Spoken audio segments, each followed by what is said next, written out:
And I'm losing my voice. Whenever I'm at a convention, I tend to do that.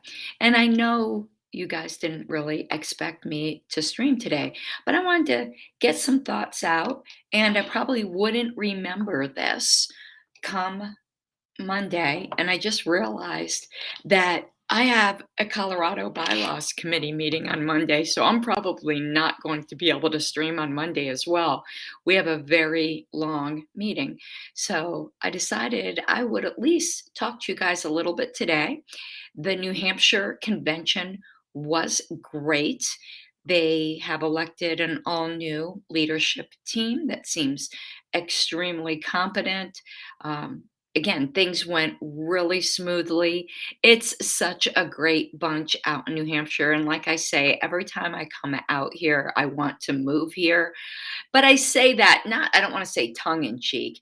I have a life in Colorado. I've got a good job in Colorado. Wayne's career is in Colorado. So there's like no chance we're moving to New Hampshire. But in a way, well, not even in a way, I mean, I'd really love to, but I'm not giving up a job that took me a really long time to find a good job. But you don't wanna know, if you can, it's the hardcore thing to do to move to New Hampshire. Like, they've got the Free State Project has the right idea, and if I weren't at a point in my life where, I'm older and settled where I'm at, I probably would move. I probably would move right away. It's the one really concrete thing you can do to forward liberty actually in our lifetimes. The fact that the LP doesn't support the Free State Project more um, than it does, though this LNC certainly does, past LNCs didn't, I think is pretty much a shame. What's going on out here is phenomenal. It truly is phenomenal, and I'd encourage anyone who maybe is at a point in their life where they could move to look into it. I really wish I could. It's just not a possibility right now. But I wanted to talk a bit because I even have a lot of feelings about it. The talk I gave in New Hampshire this evening, probably just a few hours ago, because I don't think it's what people expected. And I'm not even entirely sure it's what I expected. Coming to New Hampshire is always deeply important to me because of everything that has happened. That, you know, New Hampshire was the flashpoint. It wasn't their fault for a lot of real terrible things that happened to me that actually have turned out for the good, in my opinion.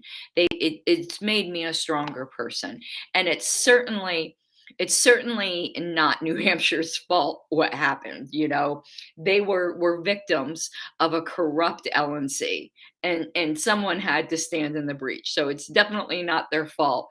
But I always get a lot. I'm always up in my feels when I end up in New Hampshire. But you guys have heard me talk a lot about my emotional evolution after everything that's happened, and I realize that I've like entered the new phase, and I'm not going to call it forgiveness, but I am going to call it not at war, type thing. Those terrible people, and they are terrible people, those terrible people that pulled the corrupt things um, last year. And even though I still have a lot of trauma over it, I realized that I've come to the point where I have a lot of trauma over the situation, but not over the people. Like, I used to think of those people with genuine hatred, and that's not a feeling that I liked. I don't think that's a feeling towards other people that Christians should have. But I did. Like, you can't deny the way you feel. But I came to the realization today, I don't hate them anymore. I don't feel anything towards them except for distrust. They'll never ever be trusted, and I do think they're terrible people. But not hating them anymore is very, very freeing. You don't not hate people for their benefit. You stop hating them for your own because it's like I argued even in that Matt Walsh video where Matt was saying, yeah, but we should be able to execute people who society won't miss. And my argument was, you're not treating people, criminals even, with you're not treating them humanely for their sake. Though it is partly for their sake, you're treating them humanely for your own sake so that you don't become a monster. And, hating people does something to you. You don't stop hating them. It's like when people say, well, you have to forgive, you're not forgiving it for the wrong person. But I'm not at the point of forgiveness. I don't forgive them. And maybe one day I will. But I'm not going to lie. I don't forgive them. I don't forgive them for a second. And as a Christian, I probably do need to get to that point, but I'm not there. But at least I don't hate them anymore. And that was my message in New Hampshire. Because I'm going to tell you something that happened, and I'm not judging them for this because each group has to make their own decisions. And when you start saying things about people or how you should interact with people, there's no 100% rule. Like, for instance, I'm going to go all Godwin on you. I wouldn't say it's bad to hate Hitler. Okay. I'm not comparing anyone to Hitler. I'm just saying there are exceptions to every rule where I don't think it's good to have hatred in your heart to the individuals, but I would make some exceptions for Hitler, but the chances of us running into a Hitler are really, really small. But, nothing in what I'm saying is 100% true. But for most of our lives, it will hold true. So what happened today is a certain rat fuck showed up and didn't register in time. So they got to vote whether or not to make him a delegate, and they voted not to. And in my speech tonight, I had actually urged them to and said, I'm not judging any decisions you make. Your business is your business.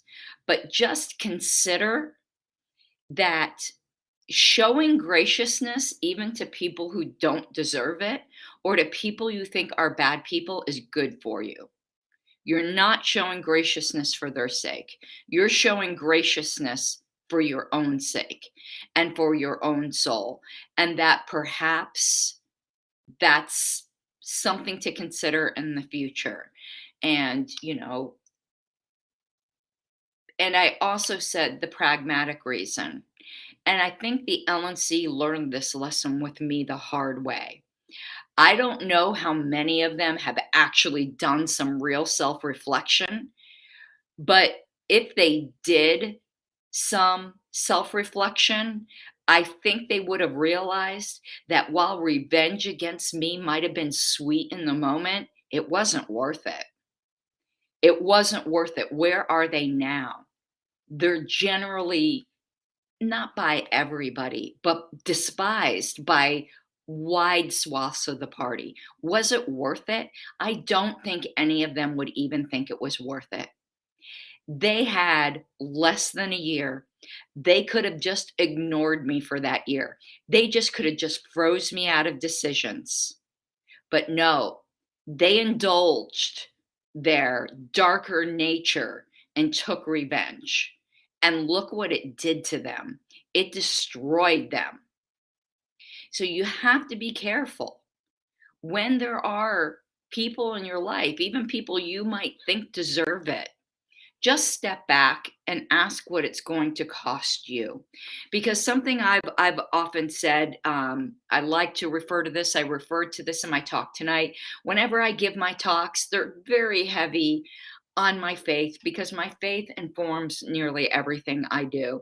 And I had said there, and I say this a lot, anyone who's heard me talk has heard me reference this a bit, that there's a Christian hymn that really and it's called "They'll Know We Are Christians by Our Love." But the line in it that has always affected me, there's a line in it that says that we guard each man's dignity and we save each man's pride.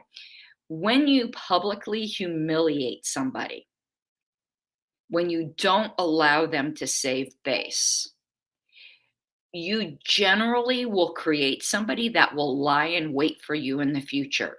And they'll generally wait a long period of time, but they will get even when you publicly humiliate somebody. It might feel good in the moment to do it, but it's an example of sowing the wind and reaping the whirlwind. There's nobody who can deny that the past LNC reaped the whirlwind, not just with me, but what they pulled with New Hampshire. And JJ, you came up in my talk tonight. So I wonder if your ears were burning, because I said to them, but for everything that happened surrounding New Hampshire, the Reno reset wouldn't have happened. I'm absolutely convinced of it. There might have been a big shift in the LNC, but it wouldn't have been like it was. And not just that, we wouldn't have been able to keep things together. And here's why. And I told them this. I said, we've had a lot of other state parties go through turmoil. New Hampshire was the first. And if we didn't keep New Hampshire, if New Hampshire fell, the rest of these states, like, there would have been no chance. Delaware, Massachusetts, Idaho, Virginia. I'm, I'm probably forgetting some. But what I had said to them is that we have a fantastic parliamentarian that's helping these state parties. And you want to know, and I mentioned your name, and I said, you want to know how he got involved? Because of what the LNC did to me. I remember when you pretty much, you watched Cultivar ONR, but we didn't know each other that well. And you wrote me and you volunteered your services, and that's how you got pulled in. But for New Hampshire and the LNC's actions to me, that never would have happened. And where would Virginia have been? Where would these state parties that you're helping have been? It's this unbroken chain of events. It's like the butterfly effect. That one corrupt move by Joe Bishop Henchman has set all of these events into motion and directly led to the Reno reset, because there was so much anger over what they did. So my message to people was, just be careful when you're faced with a choice with how to deal with somebody. And I'm not saying any of these people are good people. I'm not saying Mr. Sarwark is a good person. But I am saying the momentary pleasure of doing a little humiliation in public might turn out not to be worth it. So perhaps not do it, not for his sake, but for your own and for your own soul. However, I'm not saying never. I can't judge people's situation, but I am saying consider the cost. Because Ken Molman, when all of that was going on with me, Ken Molman went to Richard Longstreth and said, she's just going to get reelected, don't you? And Richard Longstreth said, I don't care. I bet you he cares now. So I do think there's a lesson to be learned there. And also, in Libertopia, we're not going to, even in the Libertarian Party, we're a political party. We're not a church. You're not going to like everybody. And that's okay. If you see them in your private life, you see them at a restaurant, you see them on the street, you don't have to talk to them. You don't even have to wave to them. You can look right through them as if they're dead to you. But when you run into them at party functions or if they're on committees with you or whatever, we have to be able to work together with people we don't like. Because you think in the ideal libertarian society that there's not going to be people we don't like. And I know we value freedom of association, but I think we've almost turned freedom of association into an idol. And that feeds into what I said, where just because you have a right to do something doesn't make it right to do. And you do have the right to disassociate from people. But sometimes the more noble thing is to find one piece of common ground. And I use the example of our partnership with the People's Party in the rage against the war machine. Um, we don't agree with the People's Party on nearly anything else. We're not going to we're not going to work with them on raising the minimum wage. We're not going to work with them on Medicare for all. And in fact, we should oppose them, obviously. But we do have a point of common agreement. And with even these people you don't like, and that might even be bad people, because there's nothing about being a libertarian that makes you, by necessity, a good person. There just isn't. It's like I said with my pastor. Well, my pastor said, to the congregation, when an asshole becomes a Christian, they just become an asshole with a Bible. It doesn't automatically make them a good person. And there are people who profess faith that haven't had a life change. But it's the same thing in the LP. Just because someone's a libertarian doesn't make them necessarily a good person. But you need to learn to work with people. And I don't think that was the message, people expected to hear from me, a message more of reconciliation. I'm deeply concerned about the fractures in the party. I think the Reno reset was absolutely necessary, and it was a battle that had to be fought. But you want to know what the problem with warriors are? Is that they sometimes don't know how to live in peacetime. And we need to be able to learn to live in peacetime. Because if you stay in constant warrior mode, you got to have a foe. And if we just don't have peace in the party and make the foe our state, who is our real enemy, as Robert Knox said, our enemy, the state, this enterprise isn't going to work. Now, I'm not saying that you have to be able to work with everyone, but what I am saying is you should try to work with nearly everyone. There's going to be some people it's not possible with, and I'm certainly not telling you to open yourself up to further abuse. I can work with those people on the past LNC. In fact, I've had to this term. They've written for things or they've volunteered for committees, and I will work with them. That doesn't mean I let my guard down. It doesn't mean that I'll ever trust them, but I certainly can work with them. And so that's the message that I gave this evening. And I'd be lying if I said even saying that came easy to me. It doesn't come easy. But there are some things that I think certain people have the street cred to be able to say. There's nobody who would be listening to a talk of mine who would deny that I got royally fucked over. And if I, as someone who was so maltreated, can turn around and say, I can work with those people who did that to me. I don't trust them. And with rare exception, I do think they're libertarians. But being a libertarian doesn't make you a good person. So I think I come from a place where I've earned the right to say that. But I'm not judging anyone who's not at that place, because maybe I'm wrong. Maybe I'm just saying this out of Christian guilt or something. I very much could be wrong. But I prefer to err on the side of grace, and it gets me in trouble. I got like something in my eye. I'm not getting upset. I got like a eyelash or something in my eye. It gets me in trouble all the time. I'm too willing to just put the past in the past. But I don't know. I do think that's the more excellent way. But as you know, I block people on social media because it's not party functions.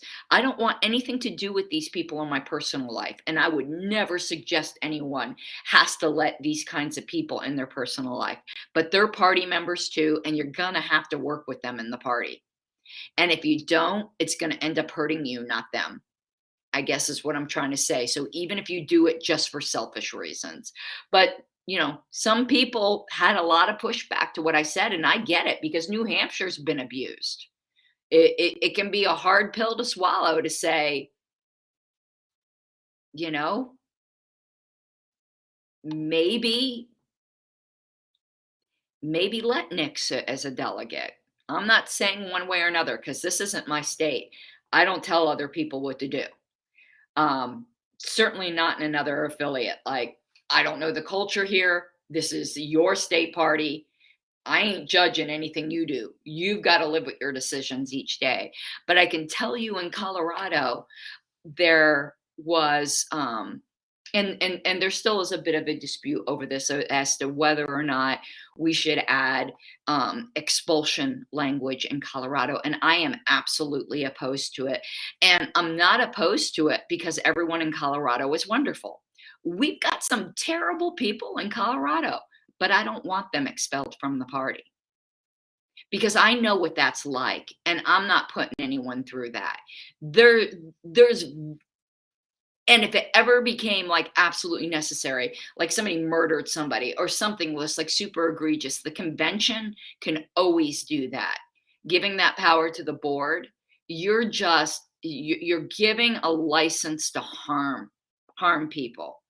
And we've got to learn as a group to neutralize the badness of the bad people and channel whatever points of agreement we have into something productive. Because in society and in Libertopia, there is still going to be bad people. And if the only way that you can deal with bad people is to cancel them, this Liberty Project's not going to survive. It just isn't. Now I'm going to go through comments because I haven't been able to see any of them because my glasses aren't on. So I'm going to pull up chat here. And I'm sorry the sound isn't great. I'm on my little laptop, as you guys can see.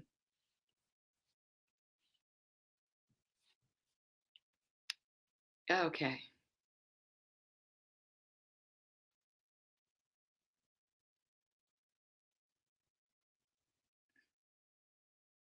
Yeah, Hector Roos, I agree with you that the flashpoint was New Hampshire and everything surrounding what happened in New Hampshire. Now, JBH, Milo, he's left the party. So he's not even somebody who's in my consideration. He left. And let me tell you, if you neutralize the badness of the bad people and you find maybe the one point that they're good with, they will get frustrated at not being able to do their bad things and they'll leave on their own. The lesson that should have been learned with me is don't make a martyr out of people. It will always backfire on you, even if it's a bad person. Don't make a martyr out of anyone. And JBH left. And the truly bad people, if you neutralize their ability to do bad things, they'll leave. They will eventually leave because bad people get off on doing bad things.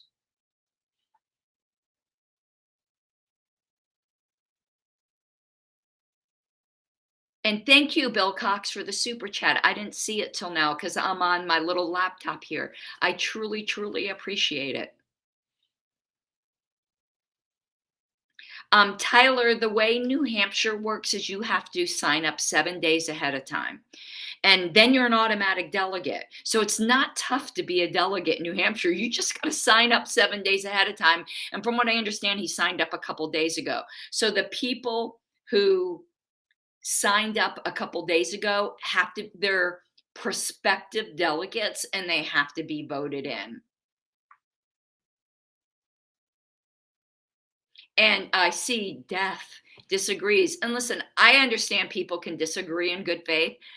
I'm not even entirely comfortable with what I'm saying.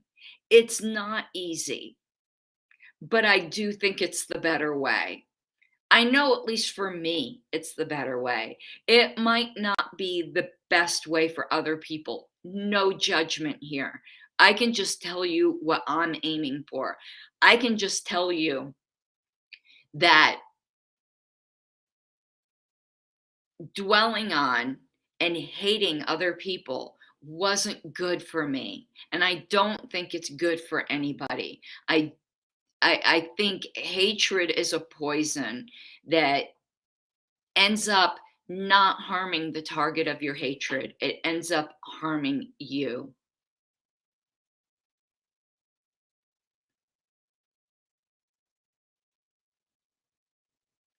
Am I at a Holiday Inn Express? No, I think I'm at a Best Western, actually. I don't know. New Hampshire got it for me. The convention's like right there's a restaurant over there. So yeah, I just wanted to unburden a little bit because yeah, it was tough for me to say those things, and it's gonna be tough for me to live those things, but I do think it will be better for me because you can't go on, I can't go on hating people, and maybe one day I'll get to a point of forgiveness, but to be honest with you, I don't think I will. Because I did forgive one of them.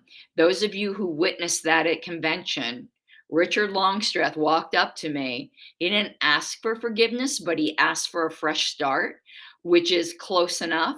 And I readily gave it. And within 2 days, he stabbed me in the back again. So he probably ruined it for me to be able to forgive them because when that was tough. That was tough to forgive somebody and have them spit it in your face. And that's why I say he's a terrible person, and anyone in Tennessee should not trust him. That was that was worse than what he did to me originally.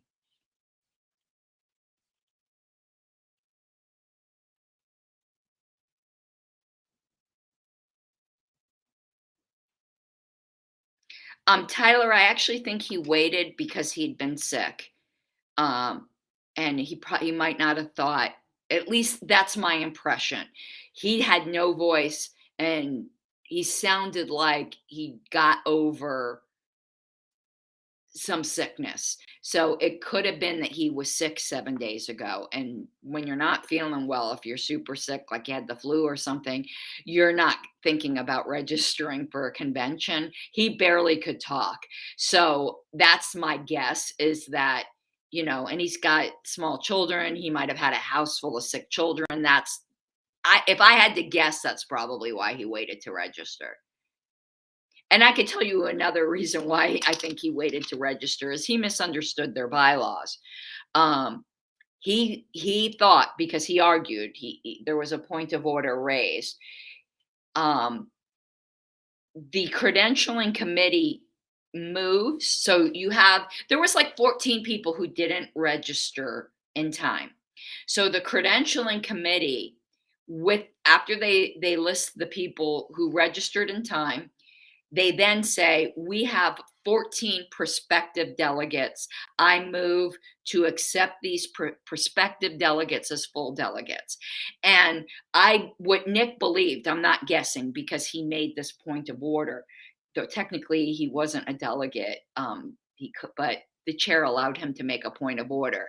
And he misunderstood the bylaws to mean that you either had to vote all of them in or none of them in. So he knew that he wouldn't be the only person who was late. And if it were true, you had to vote all of them in. He's correct. They weren't going to keep the other 13 people out just to keep him out. But that's not how it works. It's just like a credentialing report at the National Convention.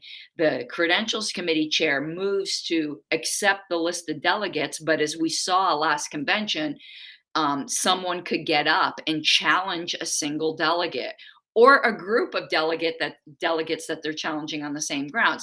Like we saw, they tried to remove the entire Pennsylvania delegation. They tried to swap out the Massachusetts delegation. So what happened is someone got up and objected to Nick. So then they voted on the 13 people that had no objection. They were seated, and then they voted separately on Nick, and Nick did not expect that, because no matter how well Nick runs meetings, and he's an excellent chair, but he's an excellent chair not because he knows the rules. He's not that good at parliamentary procedure. People think he is, but he's not.